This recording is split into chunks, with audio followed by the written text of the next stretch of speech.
Hola, hola. Bueno, vamos a continuar con la lectura de El héroe de las mil caras de Joseph Campbell con la primera parte y vamos a continuar con el capítulo 2, que es la iniciación. 6.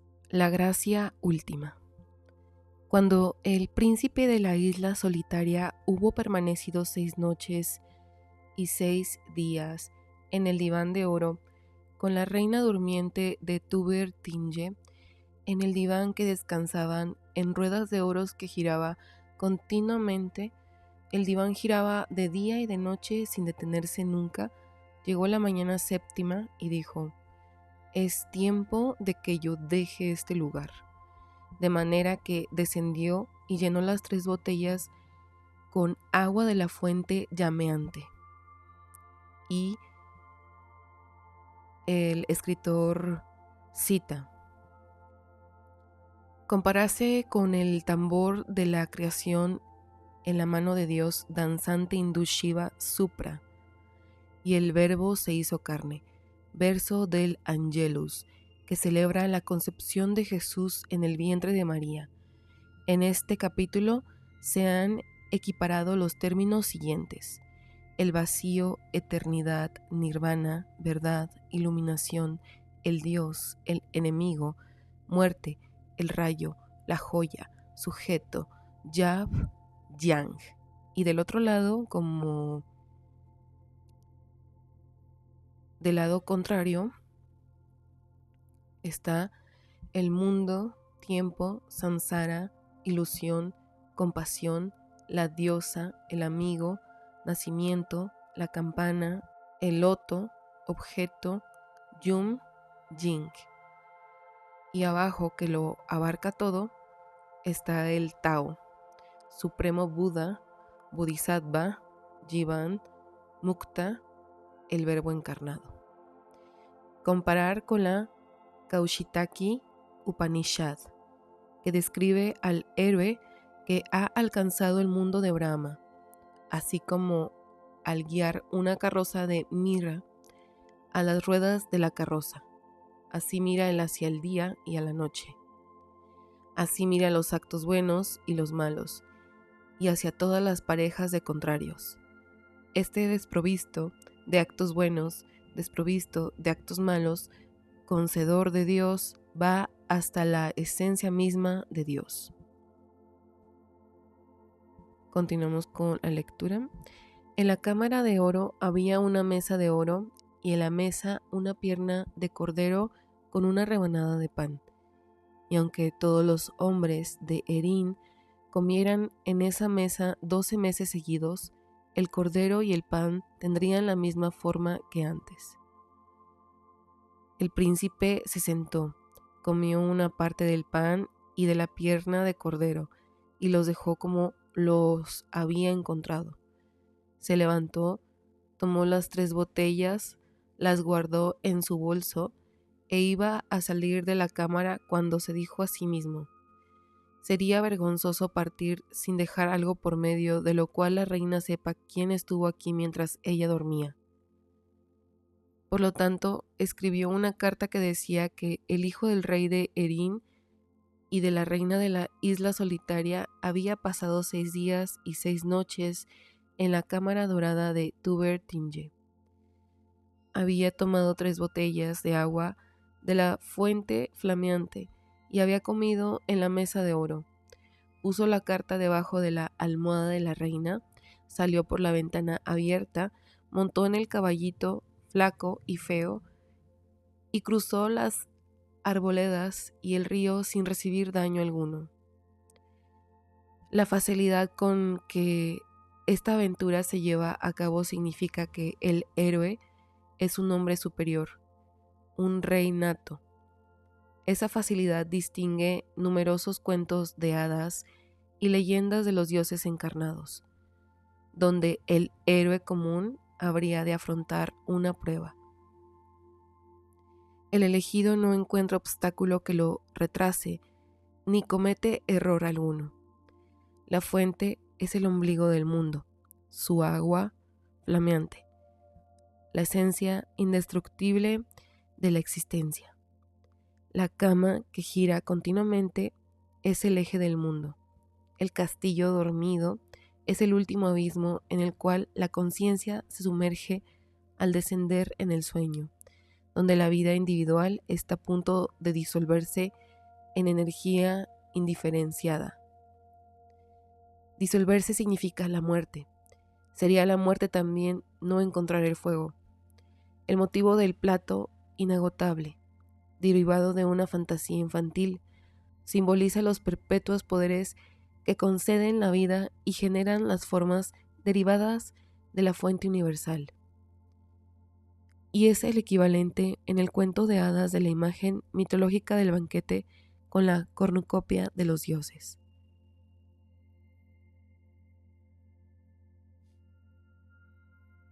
El presentar juntos los dos grandes símbolos del encuentro con la diosa y el robo del fuego revela con simplicidad y claridad el estado de las fuerzas antropomórficas en el reino del mito. No son fines en ellos mismos, sino guardianes, encarnaciones o dadores de licor, la leche, el aliento, el fuego, la gracia de la vida indestructible. Este grupo de imágenes puede ser interpretado fácilmente como psicológico en su forma primaria, pero tal vez no en su forma última, ya que es posible observar en las primeras fases del desarrollo del niño los síntomas de una incipiente mitología, de un estado por encima de las vicisitudes del tiempo. Esto aparece como reacciones a las fantasías destructoras del cuerpo que asaltan al niño cuando se le ha separado del pecho materno y como espontáneas defensas contra ellas. El niño reacciona con una explosión de temperamento y la fantasía que acompaña a dicha explosión lo arranca todo del cuerpo de la madre. Entonces el niño teme que se castigue por dichos impulsos. Esto es que todo se extraerá de su propio silencioso y hondo deseo de indestructibilidad y protección contra las fuerzas malas, interiores y exteriores. Comienzan a dirigir su psique en formación y todos ellos permanecen como factores determinantes en las posteriores actividades de la vida, neuróticas o incluso normales, en sus esfuerzos espirituales, en sus creencias religiosas y en las prácticas rituales del adulto. Por ejemplo, la profesión del hechicero, que es el núcleo de las sociedades primitivas, se origina en la base de las fantasías infantiles de la destrucción del cuerpo por medio de una serie de mecanismos de defensa. En Australia, un concepto básico es que los espíritus le han quitado los intestinos al hechicero y han puesto en su lugar piedras, cristales de cuarzo, un trozo de cordel y a veces hasta una pequeña serpiente dotada de poder. La primera fórmula es una reacción directa en la fantasía. Mis entrañas han sido destruidas, según por una formación reactiva. Mis entrañas no son corruptibles, no están llenas de heces, sino incorruptibles, llenas de cristales de cuarzo. La segunda fórmula es de proyección. No soy yo quien trata de penetrar en el cuerpo, sino hechiceros extraños a mí que derraman dentro de la gente las sustancias de la enfermedad. La tercera fórmula es de restitución. No trato de destruir las entrañas de la gente, trato de curarlas. Al mismo tiempo, sin embargo, el elemento de la fantasía original según el cual los valiosos contenidos del cuerpo han sido arrancados de la madre, retorna en la técnica de curación, sacar algo del cuerpo del paciente chupando, tirando o frotando. Otra imagen de indestructibilidad está representada en la idea popular del doble espiritual, un alma externa no afectada por las pérdidas y heridas del cuerpo presente, sino que existe a salvo en algún lugar apartado. Mi muerte, dijo cierto brujo, está lejos de aquí y es difícil de encontrar en el ancho océano. En este mar hay una isla, y en la isla crece un roble verde, y bajo el roble hay un cofre de hierro. Y dentro del cofre hay una cestita, y en la cestita una liebre, y en la liebre hay un pato, y en el pato tiene un huevo. El que encuentre el huevo y lo rompa, me matará al mismo tiempo. Comparemos esto con el sueño de una triunfante mujer de negocios moderna. Había llegado a una isla desierta. Allí había también un sacerdote católico. Se había ocupado en poner puentes de una isla a la otra para que la gente pudiera pasar. Pasamos a otra isla y allí le pregunté a una mujer a dónde había ido yo. Ella contestó que yo estaba buceando con otros buzos. Me dirigí al interior de la isla donde había un hermoso estanque lleno de gemas y de joyas, y donde el otro yo estaba esperándome con un traje de buzo. Me quedé allí mirando y observándome a mí misma. Existe un encantador cuento hindú de la hija de un rey que solo habría de casarse con el hombre que encontrara y despertara a su doble, en la tierra del loto del sol, en el fondo del mar. El australiano, iniciado después de su matrimonio, es conducido por su abuelo a una cueva sagrada y allí se le señala una pequeña tabla de madera inscrita con dibujos alegóricos. Esto se le dice, es su cuerpo. Esto, y tú sois lo mismo. No lo llevéis a otro lugar o has de sentir dolor. Los maniqueos y los gnósticos cristianos de los primeros signos de nuestra era enseñaban que cuando el alma de los benditos llega al cielo es recibida por ángeles y santos que le llevan su vestidura de luz, que ha sido reservada para ellos.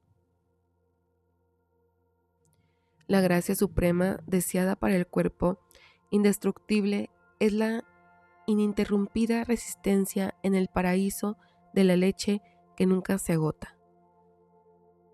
Regocíjate, Jerusalén, nosotros los que la amáis, sea ella vuestra gloria. Llenaos con ella de alegría, los que con ella hicisteis duelo, para mamar hasta saciaros la leche de sus consolaciones, para mamar con delicia a los pechos de su gloria. Porque así dice Yahvé, voy a derramar sobre ella la paz como río, y la gloria de las naciones como torrente desbordado. Y sus niños serán llevados a la ladera y acariciados sobre las rodillas. Alimento del alma y del cuerpo, tranquilidad en el corazón es la dádiva del pezón inagotable, que todo lo cura. El monte Olimpo se levanta hasta los cielos, los dioses y los héroes tienen en el banquete de Ambrosia.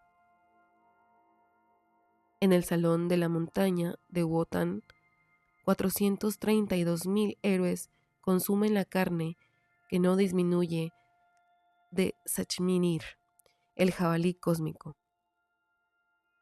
y la toman con la leche que sale de las ubres de la cabra Eidrun, aumentada de las hojas de Yggdrasil, el fresno del mundo. En las colinas de las hadas de Erin, la inmortal Tuatha de Danann consume los siempre renovados cerdos de Mananán y bebe copiosamente del licor de Guibne. En Persia, los dioses del jardín de la montaña en el monte Ara Beresaiti beben la inmortal Aoma,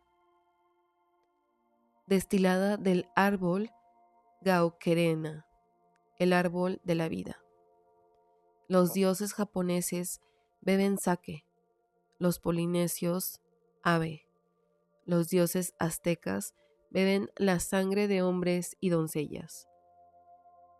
A los remedios de Yahvé en su jardín les es servida la carne deliciosa e inagotable de los monstruos Behemoth, Leviatán y Sis, mientras que beben los licores de los 4 ríos dulces del paraíso.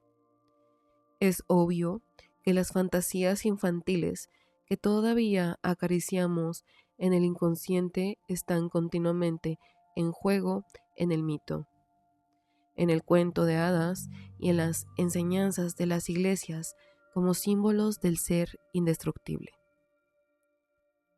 Esto es útil porque la mente se siente como en su casa con las imágenes y le parecen recordar algo ya conocido. Pero esta circunstancia es también un obstáculo, porque los sentimientos se apoyan en los símbolos y resisten violentamente todo esfuerzo para sobrepasarlos. El golfo prodigioso entre esas multitudes infantilmente felices que llenan el mundo de piedad y los verdaderamente libres se abren en la línea donde los símbolos desaparecen y son trascendidos. Oh vosotros, escribe Dante al salir del paraíso terrenal, que deseosos de escucharme habéis seguido en una pequeña barca tras de mi bajel que navega cantando. Virad para ver de nuevo vuestras playas. No os intentéis en el piélago, porque quizás, perdiéndome yo, quedaráis perdidos. El agua por donde sigo no fue jamás recorrida. Minerva sopla en mi vela, Apolo me conduce, y las 9 musas me enseñan las osas. Esta es la línea que el pensamiento no trasciende. Detrás de ella todos los sentimientos mueren verdaderamente, como la última estación en la vía que lleva a una montaña donde empiezan a trepar los alpinistas y a la que a veces vuelven para conversar con aquellos que aman el aire de la montaña pero no pueden arriesgarse a las alturas. La inefable enseñanza de la beatitud que sobrepasa la imaginación viene a nosotros envuelta necesariamente en figuras que recuerdan la imaginada beatitud de la infancia. De aquí el engañoso infantilismo de los cuentos. De aquí también la inadecuación de las lecturas meramente psicológicas. La sofisticación del humor del conjunto de imágenes infantiles, cuando está imbuida de un idóneo traslado mitológico de doctrina metafísica, emerge con magnificencia en uno de los grandes mitos mejor conocidos del mundo oriental, la relación hindú de la batalla primordial entre los titanes y los dioses por el licor de la inmortalidad, un antiguo ser de la tierra.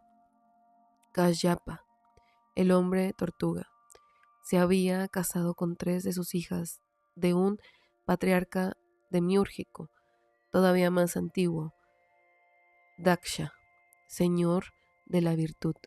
2 de estas hijas, de nombre Diti y Aditi, habían dado vida respectivamente a los titanes y a los dioses, en una interminable serie de batallas familiares.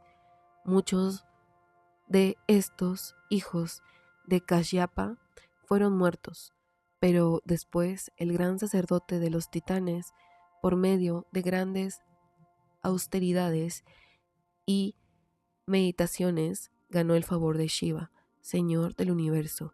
Shiva le enseñó un conjuro para revivir a los muertos. Esto dio a los titanes una ventaja que los dioses notaron rápidamente en la siguiente batalla. Confundidos, se retiraron para celebrar una consulta y se dirigieron a las altas divinidades Brahma y Vishnu. Se les aconsejó que pactaran con sus hermanos enemigos una paz temporal, durante la cual los titanes deberían ayudarlos a extraer la mantequilla del océano de leche de la vida inmortal, Amrita, Anom Rita mortal, el néctar de la inmortalidad. Halagados por la invitación que vieron como una aceptación de su superioridad.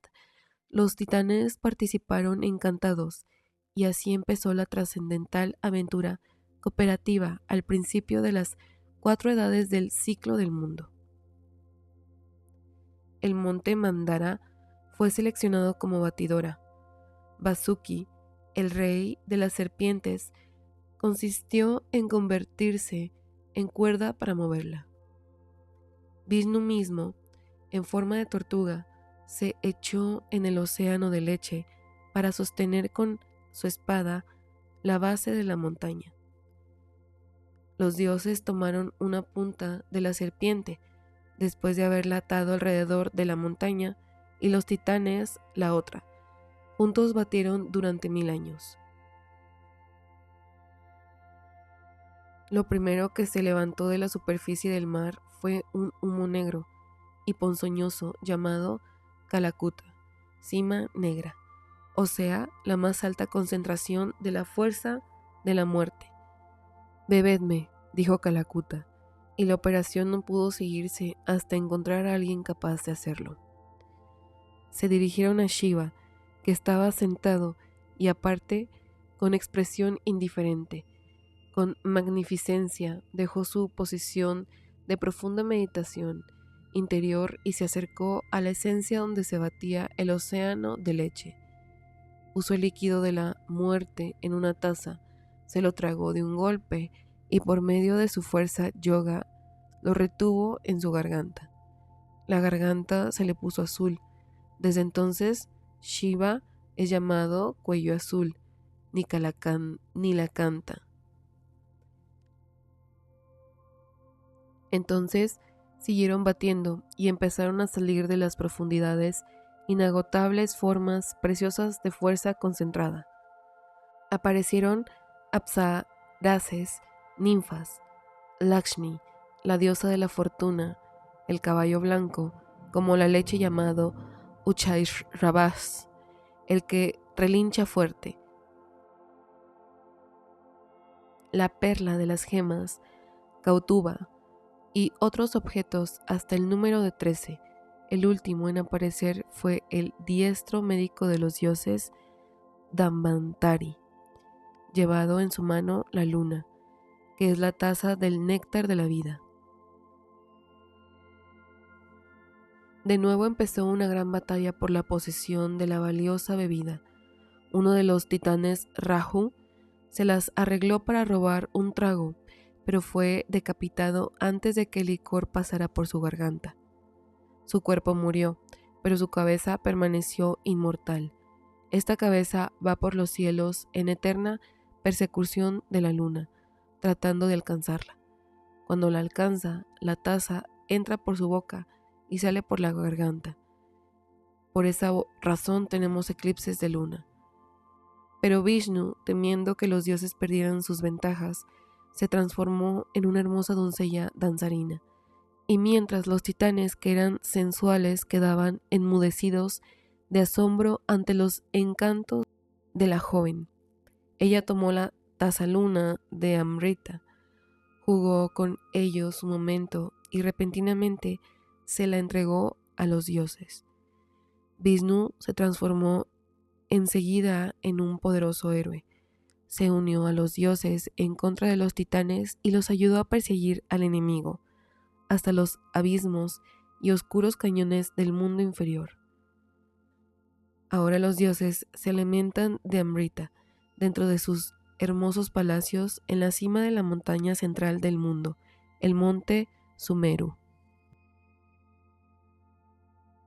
El humor es la piedra de toque de lo verdaderamente mitológico comparado con el ambiente más literal y sentimental de lo teológico. Los dioses como ícono no son fines en ellos mismos. Sus divertidos mitos transportan la mente y el espíritu no hasta ellos, sino más allá de ellos, hasta el vacío que está detrás. Desde esta perspectiva, los más pesados dogmas teológicos aparecen solo como recursos pedagógicos y su función es enderezar el intelecto desencaminado por una acumulación concreta de hechos y de acontecimientos hacia una zona comparativamente rarificada, en donde como una dádiva final, toda existencia, ya sea celestial, terrenal o infernal, pueda por fin verse transmutada en la apariencia de un sueño pasajero, periódico e infantil de dicha y de temor. Desde un punto de vista, todas las divinidades existen, contestó recientemente un lama tibetano a la pregunta de un enterado visitante occidental. Desde otro, ninguna es real. Esta es la enseñanza ortodoxa de los antiguos tantras. Todas las deidades visualizadas no son sino símbolos que representan los diferentes sucesos que ocurren en el camino. Del mismo modo que en las doctrinas de las escuelas psicoanalíticas contemporáneas y la misma penetración metateológica parece ser lo que sugieren los versos finales de Dante. Cuando el viajero iluminado alcanza finalmente a elevar sus ojos valerosos por encima de la beatífica visión del Padre, del Hijo y del Espíritu Santo hasta la luz eterna, los dioses y las diosas deben entenderse, por lo tanto, como encarnaciones y custodios del elixir del ser imperecedero, pero no como lo último de su estado primario. Lo que el héroe busca en sus relaciones con ellos no son ellos mismos, por lo tanto, sino su gracia, esto es, la fuerza de su sustancia sustentante. Esta milagrosa energía, sustancia, y solo ella es lo imperecedero.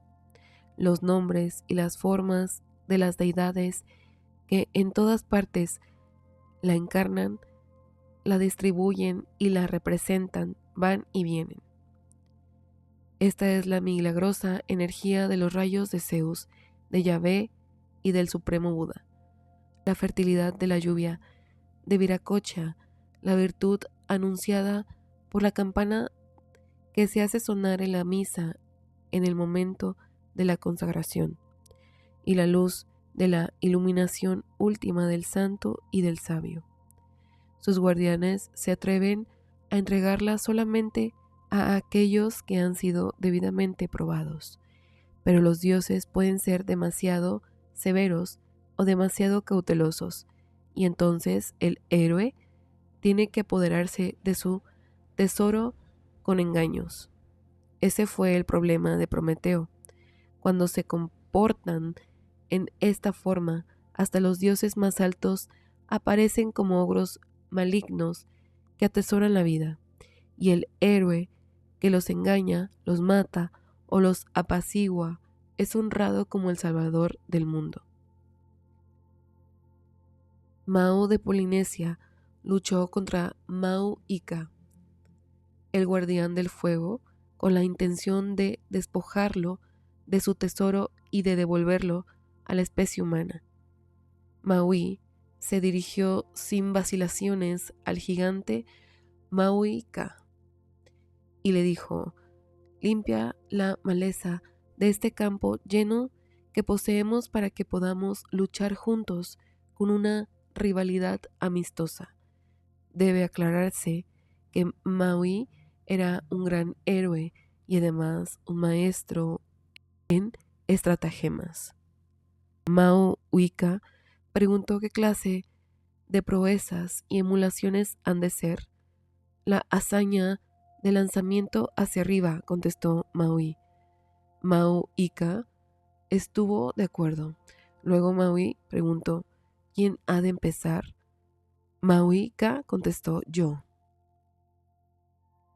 Maui expresó su consentimiento de manera que Maui-Ka tomó a Maui y lo lanzó al aire. Maui se levantó por los aires y cayó en las manos de Maui-Ka, quien de nuevo lo lanzó cantando: hacia arriba, allá vas. Hacia arriba fue Maui, y Maui-Ka cantó este encantamiento.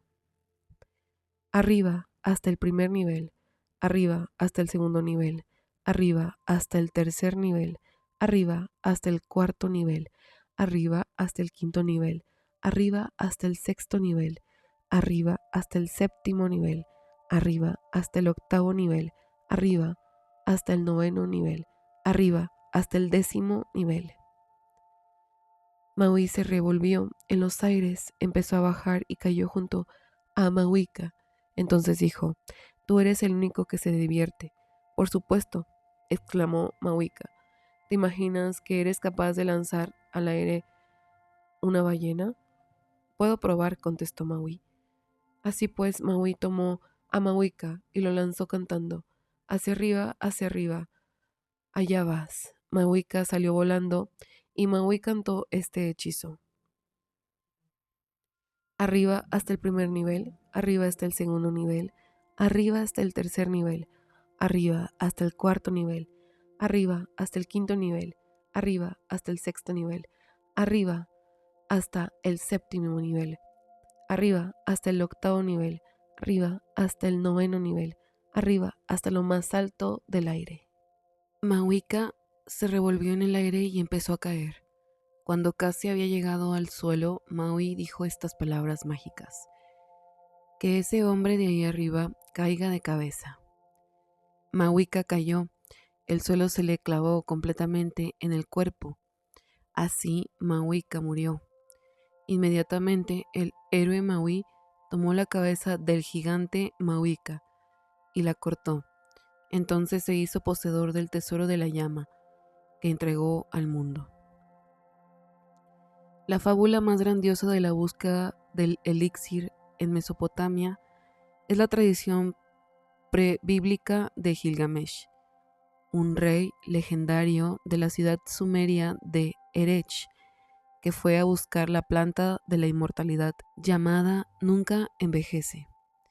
Después de que hubo pasado por los leones que guardaban el pie de las colinas y los hombres escorpiones que vigilaban las montañas que sostienen el cielo, llegó en medio de las montañas a un jardín paradisiaco de flores, frutas y piedras preciosas. Avanzó y llegó al mar que rodea al mundo. En una cueva junto a las aguas habitaba una manifestación de la diosa Ishtar, Siduri Sabitu, y esta mujer, cubierta con un espeso velo, le cerró las puertas. Pero cuando el rey le contó su historia, lo admitió a su presencia y le aconsejó que no siguiera buscando, sino que aprendiera y se contentara con los goces mortales de la vida. Gilgamesh, ¿por qué seguiste este camino? La vida que buscas no la encontrarás jamás. Cuando los dioses crearon al hombre, pusieron la muerte sobre él y sostuvieron la vida en sus propias manos. Llena tu vientre, Gilgamesh. Disfruta día y noche. Prepara para cada día un buen momento. De día y noche, sé ruidoso y alegre. Deja que tus ropas sean hermosas, tus cabellos perfumados y tu cuerpo limpio. Considera a la pequeña que toma tu mano. Permite a tu esposa ser feliz sobre tu regazo. Pero Gilgamesh insistió, y Siduri Sabitu le dio permiso para pasar y le previno de los peligros del viaje. La mujer le dijo que buscara al barquero Ursanapi, a quien encontró cortando madera en un bosque, acompañado por un grupo de ayudantes. Gilgamesh hizo pedazos a los ayudantes. Se les llamaba los que se alegran de vivir, los de piedra. Y el barquero consintió en llevarlo a través de las aguas de la muerte. Fue un viaje de mes y medio. Se advirtió al pasajero que no tocara las aguas. La tierra lejana a la que se aproximaban era la residencia de Utnapishtim, el héroe del diluvio primordial, que allí habitaba con su esposa en la paz inmortal. Desde lejos, Utnapishtim vio aproximarse la pequeña barca aislada en las aguas sin fin y su corazón reflexionó: ¿por qué los de piedra no están en el bote y alguien que no es de mi servicio se acerca navegando, aquel que viene no es un hombre. Gilgamesh, al bajar a tierra, tuvo que escuchar una larga relación de la historia del diluvio que le hizo el patriarca.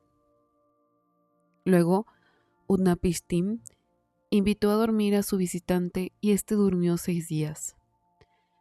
Utnapishtim ordenó a su esposa que cociera 7 panes y los colocó cerca de la cabeza de Gilgamesh, mientras éste dormía cerca de la barca. Utnapishtim tocó a Gilgamesh y cuando despertó, ordenó al banquero Ursanapi que le diera un baño a su huésped en cierta fuente y ropa limpia. Después de eso, Utnapishtim anunció a Gilgamesh el secreto de la planta. Gilgamesh, algo secreto te he de revelar y te daré la instrucción. Esa planta es como una zarza del campo. Su espina, como la de una rosa, te pinchará la mano. Pero si tu mano alcanza esa planta, habrás de regresar a tu tierra natal. La planta crecía en el fondo del mar cósmico. Ursanapi condujo de nuevo al héroe hacia las aguas. Gilgamesh ató unas piedras a sus pies y se sumergió. Se hundió en las aguas, más allá de todo sufrimiento, mientras el barquero permanecía en el bote. Cuando Gilgamesh hubo alcanzado el fondo del mar sin fondo, arrancó la planta, aunque mutiló su mano, soltó las piedras y subió a la superficie. Cuando hubo llegado y el barquero lo ayudó a subir al bote, anunció triunfante: Ursanapi, esta es la planta única. Con ella el hombre obtiene todo su vigor. Volveré con ella a Erech, el país de los rebaños. Su nombre es el hombre de edad rejuvenece. He de comerla para retornar a la condición de mi juventud. Atravesaron el mar. Cuando llegaron a tierra, Gilgamesh se bañó en una poza de agua fresca y se acostó a descansar. Mientras dormía, una serpiente olfateó el maravilloso perfume de la planta. Se acercó y se la llevó. En cuanto la hubo comido, la serpiente mudó de piel y, por lo tanto, renovó su juventud. Cuando Gilgamesh despertó, se sentó a llorar y las lágrimas corrieron por las paredes de su nariz. Hasta nuestros días, la posibilidad de la inmortalidad física fascina el corazón del hombre. La pieza utópica de Bernard Shaw, De vuelta a Matusalén, representada en 1921, convirtió este tema en una parábola moderna sociobiológica. 400 años antes, la mentalidad más literal de Juan Ponce de León descubrió la Florida en su búsqueda de la tierra de Bimini, donde esperaba encontrar la fuente de la juventud. Varios siglos antes y muy lejos de esa región, el filósofo chino Ko Hung pasó los últimos años de una larga vida preparando píldoras de inmortalidad. Se tomaban 3 libras de auténtico cinabrio, escribió Ko Hung, y 1 libra de miel blanca. Se mezclan y se pone a secar la mezcla bajo el sol. Luego se tuesta sobre el fuego hasta que se le pueda dar forma de píldoras. Cada mañana se toman 10 píldoras del tamaño de un cáñamo. En el curso de un año, los caballeros blancos se volverán negros. Los dientes destruidos volverán a crecer. El cuerpo se volverá lustroso y brillante. Si un viejo toma esta medicina por un largo periodo de tiempo, se convertirá en joven, y aquel que la tome constantemente disfrutará de la vida eterna y no morirá.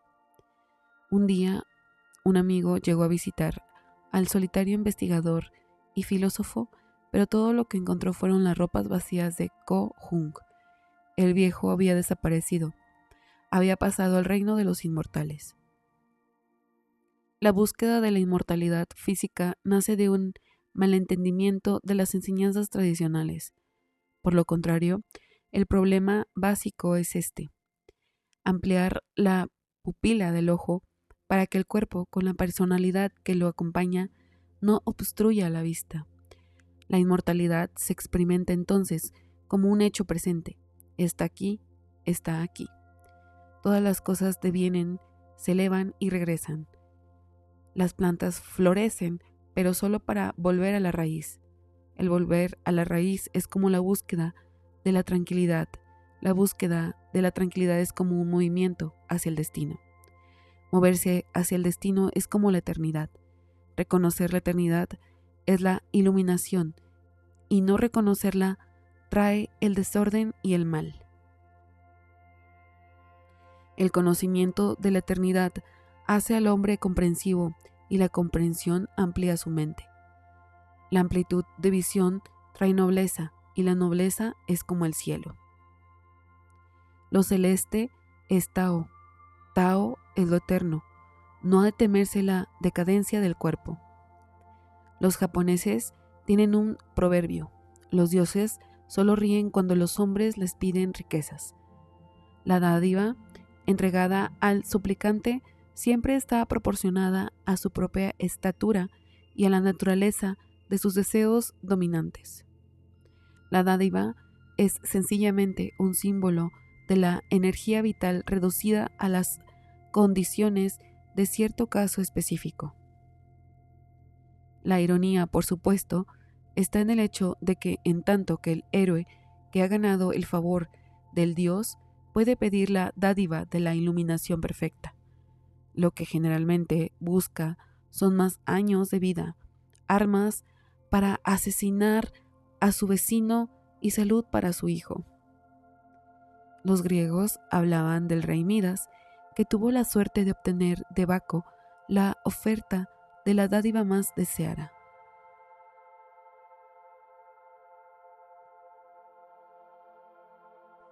Midas pidió que todo lo que tocara se convirtiera en oro. Cuando volvía a su casa, tocó por vía de experimento la rama de un encino, que inmediatamente se convirtió en oro. Tocó una piedra y se convirtió en oro, y una manzana en su mano fue una pepita de oro. Fascinado, ordenó que se preparara una magnífica fiesta para celebrar el milagro. Pero cuando se sentó y puso los dedos sobre el asado, éste se transfiguró, y el vino en sus labios se convirtió en oro líquido. Cuando su hija pequeña, a quien él amaba más que nada en la tierra, vino a consolarlo de sus sufrimientos, se convirtió, en el momento en que él abrazó, en una hermosa estatua de oro. La agonía de romper las limitaciones personales es la agonía del crecimiento espiritual.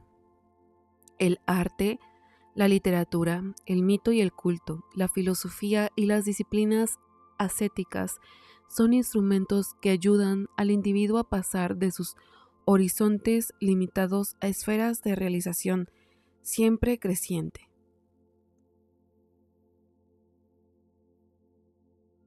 Conforme cruza un umbral después de otro y somete a un dragón después de otro, aumenta la estatura de la divinidad a quien él implora su más alto deseo, hasta resumir el cosmos.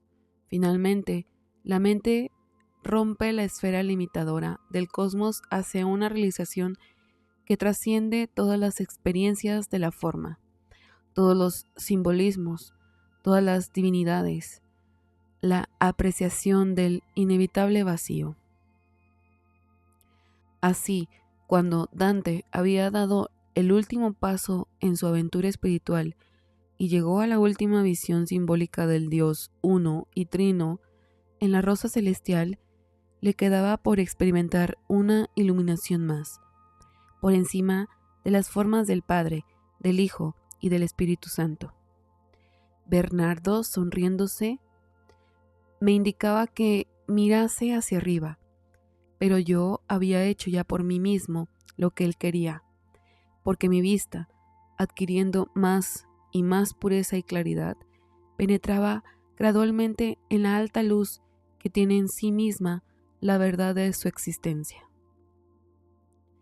Desde aquel instante, lo que vi excede a todo humano lenguaje que es impotente para expresar tal visión, y la memoria se rinde a tanta grandeza. Allí no llega el ojo, ni la palabra, ni la mente. No lo conocemos, ni sabemos cómo enseñarlo. Es diferente de todo lo conocido, y está también más allá de lo desconocido. Esta es la última y la más alta crucifixión, no solo del héroe, sino también de su Dios.